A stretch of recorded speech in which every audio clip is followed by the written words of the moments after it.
The Newsday continues here on One News Now. I'm Diego Castro, bringing you the biggest headlines from around the world.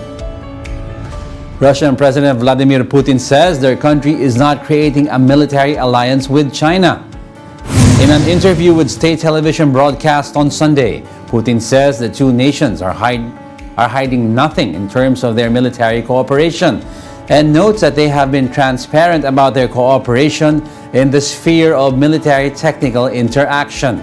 Instead, Putin points his finger at Western powers, who he believes are trying to form more global alliances. He accuses the United States and the North Atlantic Treaty Organization, or NATO, of starting to build a new axis bearing some resemblance to Germany, Italy, and Japan's World War II alliance. У нас есть и военное сотрудничество, мы же учения проводим. Но, кстати говоря, не только с Китаем, но и с другими странами. Даже до сих пор продолжают. Объявляют о том, что они будут создавать глобальное НАТО. Ну что это такое? Скажем, Великобритания и Япония в начале этого года, в январе, по-моему, вообще подписали соглашение. Meanwhile, Russia has struck a deal with neighboring Belarus to station tactical nuclear weapons on its territory. But Putin says they will not violate non-proliferation agreements. The Russian president says they will complete the construction of the storage facility for tactical nuclear weapons in Belarus by July 1, noting that Moscow would not be actually transferring control of the arms to Minsk. Putin made the announcement at a time of growing tensions with the West over the Ukraine war, and as some Russian commentators speculate about possible nuclear strikes. Прав, он говорит, ну слушайте, мы же ваши ближайшие союзники, почему американцы своим союзникам делают, а на их территории размещают, учат, кстати говоря, их экипажи, их летчиков использовать при необходимости этот вид вооружения. Мы договорились, что мы сделаем то же самое, не нарушая своих обязательств, хочу это подчеркнуть, не нарушая своих международных обязательств по нераспространению ядерного оружия. In response, NATO criticizes Russia for its, quote, dangerous and irresponsible nuclear rhetoric. According to a spokesperson, NATO is closely monitoring the situation, though it has not seen any changes in Russia's nuclear power yet. This follows Putin's announcement that Moscow would station nuclear weapons in Belarus. Putin likened the move to the US stationing its weapons in Europe, insisting that Russia would not violate its nuclear non-proliferation promises. However, NATO says Moscow's reference to its NATO's nuclear sharing is misleading, as NATO allies act with, quote, full respect of their international commitments. China, meanwhile, establishes diplomatic ties with Honduras as the latter ends its decades-long relationship with Taiwan. A deal on diplomatic recognition between China and Honduras was signed in Beijing last week. The Honduran Foreign Ministry said China is the only legitimate government that represents all of China, and that Taiwan is, quote, an inseparable part of it. The Taiwanese Foreign Ministry, meanwhile, accuses Honduras of demanding billions of dollars in economic assistance before being lured away by Beijing. Taiwan President Tsai Ing-wen said they will not compete in what she described as meaningless dollar diplomacy. We'll be back with more stories after the break. Keep it here on One News.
You're still watching One News Now World. I'm Diego Castro.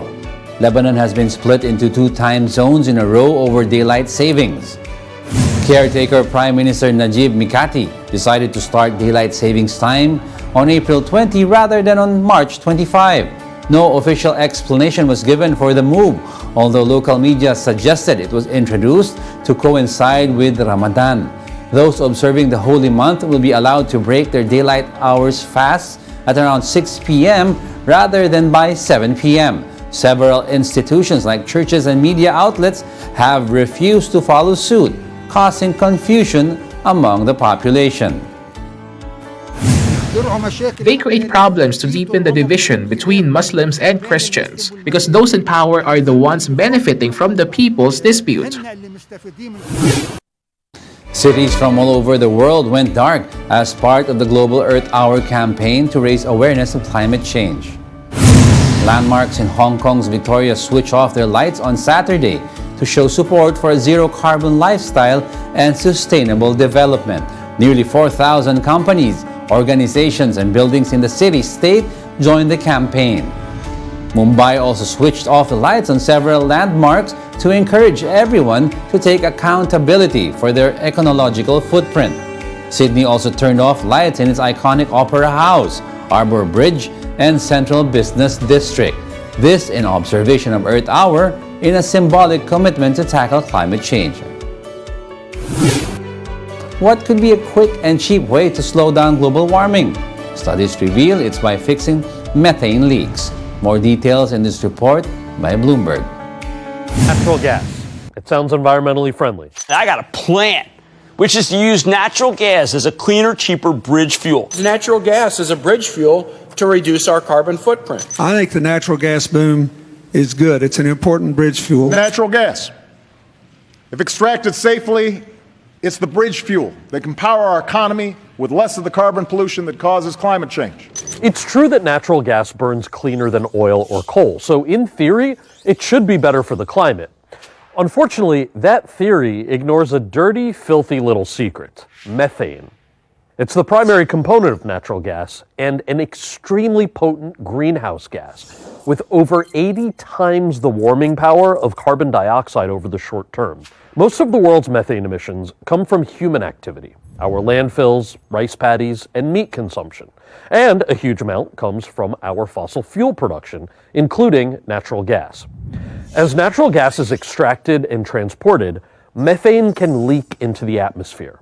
That's really important to pay attention to because even if about 3% of it leaks, it becomes worse for the climate than coal. Now I know what you're thinking. How much methane is leaking? Fair question, important question. And the answer is, we don't know. In fact, there are currently no laws in the US against most methane leaks, so companies don't have to keep accurate track of it. Fortunately, scientists are keeping track, and a few from Stanford recently flew over tens of thousands of wells in the Permian Basin to get a thorough accounting of methane leaks. Unfortunately, what they found was terrifying. They were able to generate data showing that more than 9% of the methane produced in the area was actually leaking into the atmosphere. That's 3 times the amount that would make natural gas worse than coal.